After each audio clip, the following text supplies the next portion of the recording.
रिक्षा टॅक्सीतून मराठी हरवली होती, मराठी हरवली होती. मराठी भाषेला अभिजात भाषेचा दर्जा मिळावा ही गोष्ट आपण पंतप्रधान झाल्यानंतर मराठीला तो सन्मान मिळेल अशी मी मोदीजींकडे अपेक्षा व्यक्त करतो आणि ती होईल, तितक्या जाडसाने ती होईल अशी मला खात्री आहे.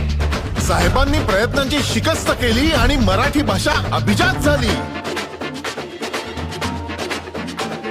साहेबांनी प्रयत्नांची शिकस्त केली आणि मराठी भाषा अभिजात झाली.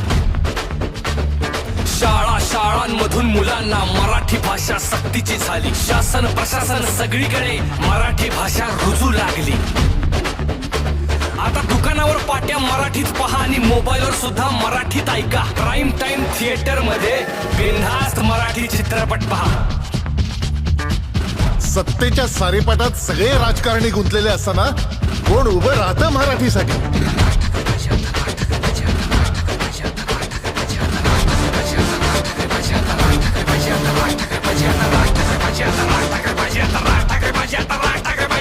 एकच माणूस उभा तो हाय, सांगतोय खरं नि खोटं काय.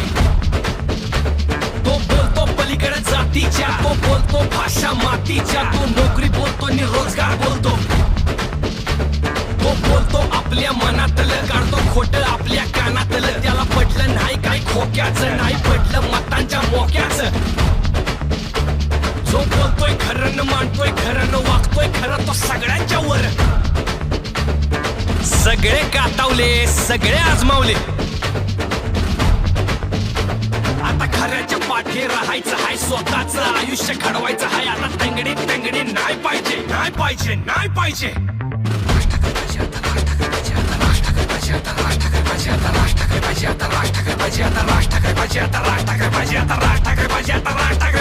सत्ता हातात देऊन भाऊ साहेबांच्या पाठी उभं राहून भाऊ प्रचाराला गावात गावात जाऊ.